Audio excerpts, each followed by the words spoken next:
दोस्तों, आज मैं फिर से आप लोगों के लिए एक बहुत ही बढ़िया psychological horror suspense thriller movie लेके आ गया हूँ। इस मूवी का नाम है द सिक्स्थ सेंस। ये एक कल्ट क्लासिक मूवी है। ये रिलीज तो 1999 में हुआ था, पर अगर आप आज भी इस मूवी को पहली बार देखोगे तो जिंदगी भर नहीं भूल पाओगे। इस मूवी की पूरी कहानी डॉक्टर मैल्कम और कॉल के इर्द गिर्द ही घूमती रहती है। डॉक्टर मैल्कम एक चाइल्ड साइकोलॉजिस्ट हैं और कॉल उनका पेशेंट। ये सिंपल सी लगने वाली स्टोरी एंड आते आते हमें एक बढ़िया सा क्लाइमेक्स देके जाता है। और हाँ, शुरू में आपको ये मूवी बहुत ही स्लो लग सकता है, पर आपको पेशेंस के साथ इसे पूरा देखना होगा, तब जाके आप क्लाइमेक्स का असली मजा ले पाओगे। तो चलो यार, बिना टाइम बर्बाद करते हुए साथ में मिलके इस मूवी को देखते हैं। मूवी की शुरुआत में हम डॉक्टर मैल्कम को देखते हैं। बाय प्रोफेशन वो एक फेमस चाइल्ड साइकोलॉजिस्ट हैं। उन्होंने आज तक बहुत सारे बच्चों का इलाज किया है और सबको ठीक भी किया है। उनकी इसी काम के वजह से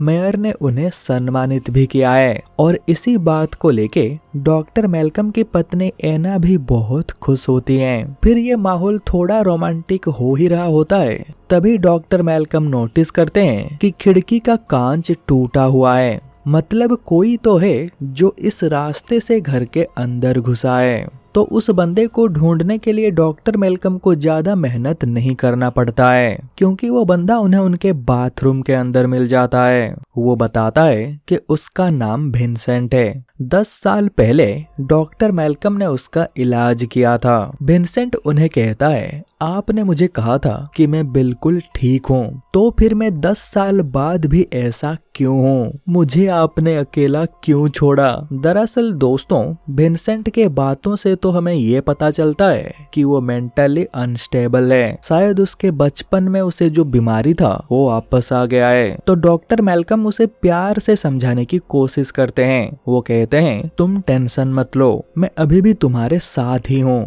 और सब कुछ ठीक हो जाएगा, तुम बस शांत हो जाओ। फिर ये सीन यहीं पे कट हो जाता है और कुछ महीने बाद हम देखते हैं अभी डॉक्टर मैल्कम का नया पेशेंट कॉल नाम का एक बच्चा होता है। इसकी प्रॉब्लम ये है कि ये हमेशा चुपचाप रहता है, किसी से ज्यादा बात भी नहीं करता है, यहाँ तक कि वो अपने माँ के साथ भी बहुत कम बात करता है और स्कूल में उसका कोई भी दोस्त नहीं है। दरअसल ये कॉल अपने माँ के साथ रहता है। उसकी मॉम डैड का डिवोर्स हो चुका है। तो डॉक्टर मैल्कम धीरे धीरे कॉल के साथ बात करने की कोशिश करते हैं। डॉक्टर मैल्कम नोटिस करते हैं कॉल के हाथ में कुछ खरोंच के निशान होते हैं, पर वो इसके बारे में कॉल से कुछ भी नहीं पूछते हैं। फिर ये सीन यहीं पे कट हो जाता है और हम देखते हैं रात को डॉक्टर मैल्कम जब अपने घर आते हैं तो वो देखते हैं कि उनकी पत्नी इनके आने से पहले ही खाना खा के सो गई होती है। फिर अगले दिन कॉल जब स्कूल से वापस आता है तो वो देखता है कि डॉक्टर मैल्कम पहले से ही उसके घर पे होते हैं। फिर कॉल की माँ उसके लिए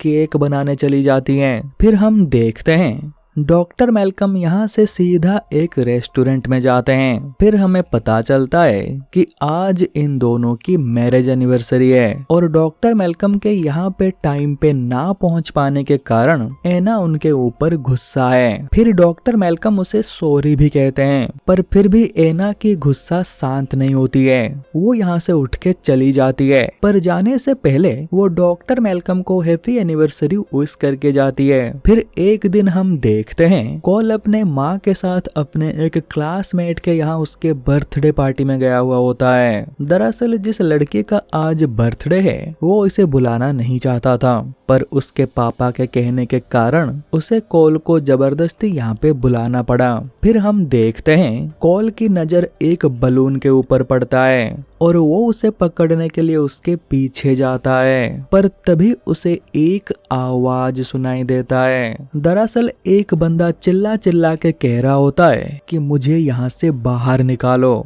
मेरा यहाँ पे दम घुट रहा है। और हाँ, मैं कसम खा के कहता हूँ, मैंने मालिक का घोड़ा नहीं चुराया है। दरअसल ये आवाज एक कबर्ड के अंदर से आ रहा था, पर शॉकिंग चीज ये था कि वो कबर्ड पहले से ही खुला हुआ होता है और उसके अंदर कोई भी नहीं होता है। तभी बर्थडे बॉय अपने एक दोस्त के साथ कॉल के पास आता है और वो दोनों जबरदस्ती कॉल को पकड़ के उस कबर्ड के अंदर बंद कर देते हैं। फिर वो बेचारा डर के मारे चिल्लाने लग जाता है, पर लकीली उसी टाइम कॉल की माँ उसे ढूंढते हुए यहाँ पे पहुंच जाती है। फिर हम देखते हैं तब तक कॉल अंदर डर के मारे बेहोश हो गया होता है। तो कॉल की माँ उसे तुरंत अस्पताल ले जाती है।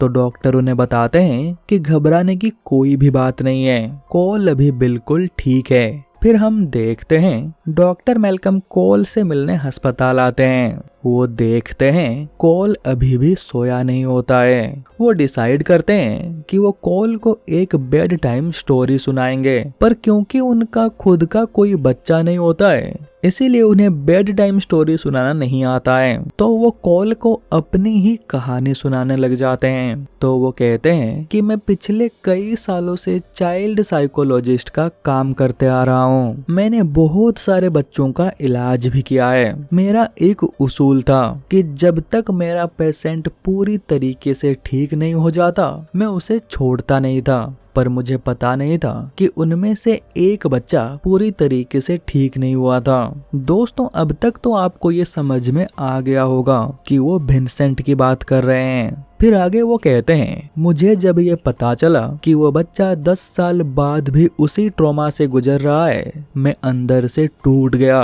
उस बच्चे के बारे में सोच के मुझे बहुत बुरा लगने लगा। फिर मैं कई दिनों तक उसी अफसोस में डूबा रहा और इसी बीच मेरी पत्नी भी मुझसे बात करना कम कर देती है क्योंकि मैं उसे टाइम ही नहीं दे पा रहा था। और अब तो हम दोनों एक दूसरे से बहुत कम ही बात करते हैं। फिर आगे डॉक्टर मैल्कम कहते हैं, एक दिन मुझे तुम दिखे। मुझे लगा कि तुम्हें मेरी मदद चाहिए, पर इस बार मैंने ये ठान लिया है कि मैं तुम्हें पूरी तरीके से ठीक करके ही छोड़ूंगा।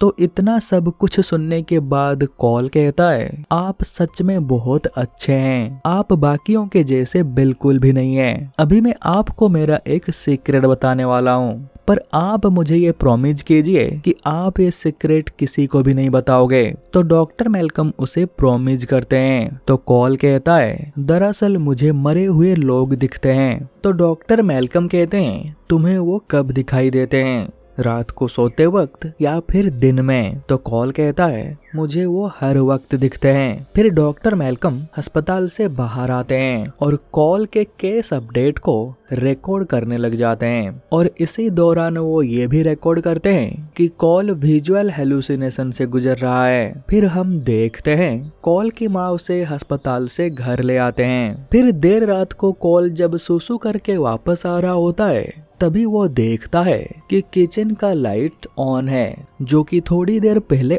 ऑफ था। फिर वो किचन के तरफ जाता है और वहाँ पहुँचते ही उसे वहाँ पे एक अनजान औरत दिखती है जिसके चेहरे और हाथों में चोट के निशान होते हैं। फिर वो औरत कॉल की तरफ देख के कहता है, देखो तुमने ये क्या कर दिया। ये सब देख के कॉल डर जाता है और यहाँ से भाग के सीधा अपने कमरे में चला जाता है। और हम देखते हैं कॉल अपने ही रूम के अंदर एक छोटा सा टेंट बनाया हुआ होता है। तो कॉल भागते हुए सीधा उस टेंट के अंदर चला जाता है। फिर हम देखते हैं अंदर वहाँ पे उसने जीसस के कई सारे छोटे छोटे स्टेचू रखे हुए होते हैं ताकि वो डरावना चीज यहाँ तक ना आ सके।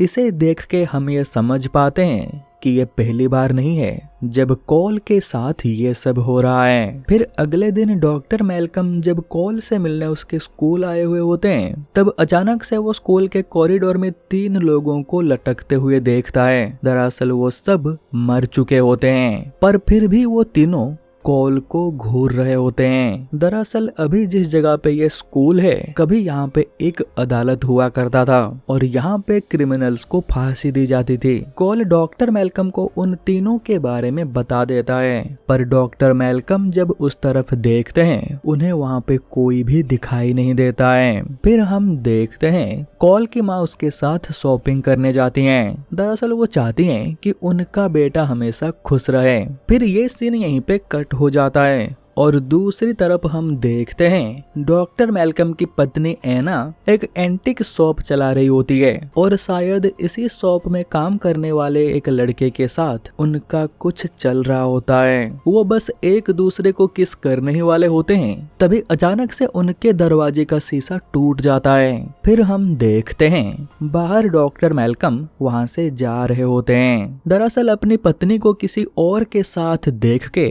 उन्हें बहुत गुस्सा आ रहा होता है। फिर वो यहाँ से सीधा कॉल से मिलने जाते हैं और उसे कहते हैं, मैं कल से तुम्हारा डॉक्टर नहीं रहूंगा, मैं ये केस छोड़ रहा हूँ, तुम किसी दूसरे डॉक्टर को ढूंढ लेना। मैं इस केस के वजह से अपनी पत्नी को टाइम नहीं दे पा रहा हूँ, जिसके चलते वो मुझसे दूर जा रही है और मैं ये होने नहीं दे सकता।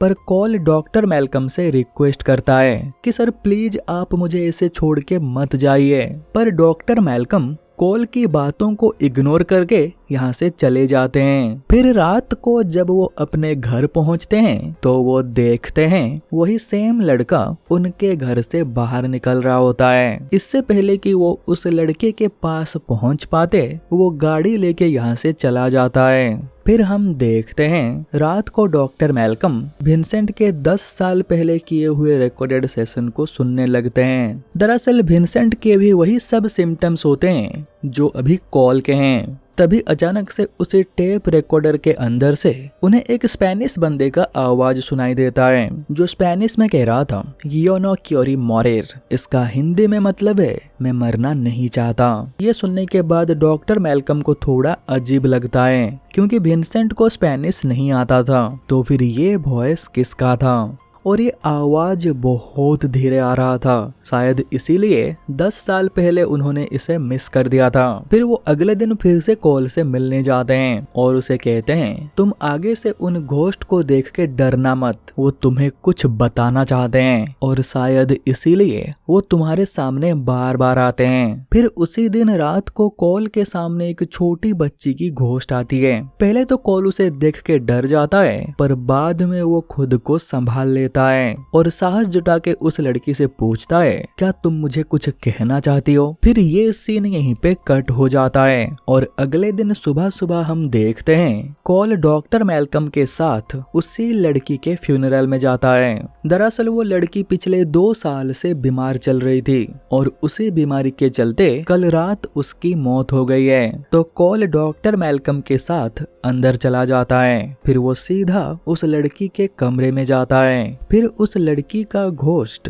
कॉल को एक बॉक्स देती है और कहती है, ये बॉक्स तुम मेरे पापा को दे देना। फिर कॉल उस बॉक्स को लेके उस लड़की के पापा को दे देता है। दरअसल उस बॉक्स के अंदर एक वीडियो टेप होता है। फिर वो जब उसे प्ले करते हैं तो देखते हैं उनकी पत्नी रोज खाने में जहर मिला के उनकी बेटी को खिलाती थी और इसीलिए पिछले 2 साल से उनकी बेटी की बीमारी ठीक नहीं हो रहा था और अंत में वो बेचारी मर जाती है। ये सब जानने के बाद उस लड़की के पिता अंदर से टूट जाते हैं। वो रोते हुए उनकी पत्नी से पूछते हैं कि आखिर तुमने ऐसा क्यों किया, पर वो कोई भी जवाब नहीं देती है। दरअसल इस मूवी में हमें ये बताया नहीं गया है कि आखिर वो अपनी ही बेटी को क्यों जहर दे रही थी। फिर हम देखते हैं कॉल और डॉक्टर मैल्कम यहाँ से चले जाते हैं और अगले दिन हम देखते हैं कॉल के स्कूल में एक प्ले हो रहा होता है और वो भी इसमें पार्टिसिपेट कर रहा होता है। और यहाँ पे हम एक चीज नोटिस करते हैं कि कॉल अब घोस्ट से बिल्कुल भी नहीं डर रहा होता है, वो उनसे नॉर्मली बातें करता है। दरअसल कॉल की माँ अपने काम में बिजी होने के कारण उसके प्ले को देखने नहीं आ पाती है, पर डॉक्टर मैल्कम आए हुए होते हैं। कॉल को खुश देख के उन्हें भी बहुत अच्छा लगता है। फिर प्ले के बाद वो कॉल से कहते हैं, मुझे लगता है अब तुम बिल्कुल ठीक हो चुके हो, अब तुम्हें मेरी बिल्कुल भी जरूरत नहीं है। अब मैं अपना पूरा टाइम अपने रिश्ते को बचाने के लिए यूज करूंगा। तो कॉल डॉक्टर मैल्कम को एक सुझाव देता है। वो कहता है, आपकी पत्नी आपसे बात नहीं कर रही है ना, तो आप एक काम कीजिए, जब वो रात को सो रही होंगी तब आप उनसे अपने मन की बात कर सकते हो।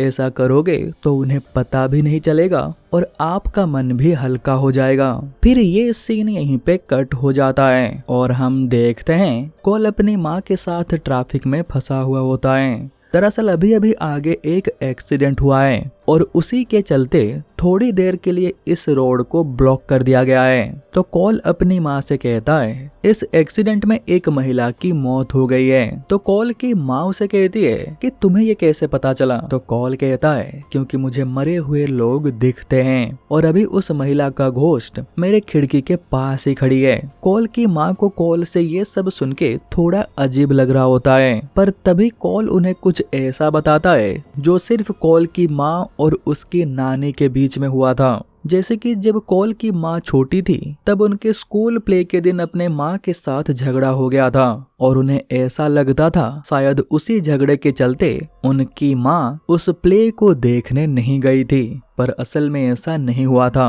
उस दिन नानी आपके प्ले देखने गए थे पर वो पीछे खड़े थे। और हाँ, नानी ने ये भी कहा था कि उन्हें जहाँ पे दफनाया गया है आप वहाँ पे गई थी और उन्हें एक सवाल पूछा था। उन्होंने मुझे कहा कि उनका जवाब है हर रोज। फिर कॉल की माँ बताती हैं कि उनका सवाल था, क्या कभी भी उन्होंने उन्हें प्राउड फील करवाया है? तो कॉल से ये जवाब सुनते ही वो समझ जाते हैं कि कॉल बिल्कुल सच कह रहा है। फिर ये दोनों यहाँ पे इमोशनल हो जाते हैं और रोते हुए एक दूसरे को गले लगा लेते हैं। फिर ये सीन यहीं पे कट हो जाता है और दूसरी तरफ हम देखते हैं रात को जब एना सो जाती है, डॉक्टर मैल्कम उसके पास जाते हैं। इससे पहले कि वो एना से सॉरी कह दे, एना नींद में ही ये कहने लगती है कि मैल्कम, तुमने ऐसा क्यों किया? तुम मुझे ऐसे अकेले छोड़ के क्यों चले गए? तो मैल्कम उसे कहता है, मैं यहीं पे हूँ, मैं तुम्हें छोड़ के कहीं भी नहीं गया हूँ। और तभी हम देखते हैं एना के हाथ से एक रिंग नीचे गिर जाती है। डॉक्टर मैल्कम उस रिंग को देख के शॉक हो जाते हैं क्योंकि ये रिंग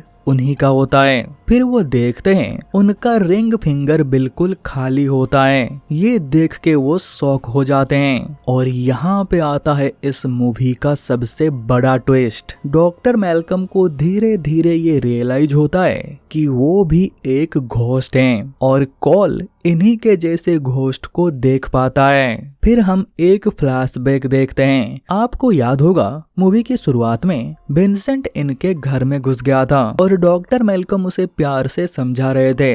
डॉक्टर मैल्कम के उसे इतने प्यार से समझाने के बाद भी वो कुछ भी नहीं समझता है। फिर वो अचानक से एक गन निकालता है और डॉक्टर मैल्कम को शूट कर देता है और उसके बाद वो खुद भी अपने आप को शूट करके मर जाता है। फिर हम वापस प्रेजेंट में आ जाते हैं। दरअसल अभी अगर हम इस मूवी को दोबारा से देखेंगे तो हम समझ जाएंगे कि शुरू से डॉक्टर मैल्कम वही सब देख रहे होते हैं जो वो खुद देखना चाहते हैं। और अगर आप थोड़ा सा दिमाग लगाओगे तो समझ जाओगे कि डॉक्टर मैल्कम कॉल के साथ हर जगह होते थे, पर वो कॉल के अलावा कभी किसी के साथ बातचीत नहीं करते थे। और उस रेस्टोरेंट में भी एना अकेली थी, वो डॉक्टर मैल्कम को देख नहीं पा रही थी और उस टाइम एना बहुत दुखी थी क्योंकि उस दिन उनका एनिवर्सरी था और वो अपने पति को मिस कर रही थी। फिर हम देखते हैं सब कुछ समझने के बाद डॉक्टर मैल्कम एना से कहते हैं, तुमने बहुत कुछ सहा है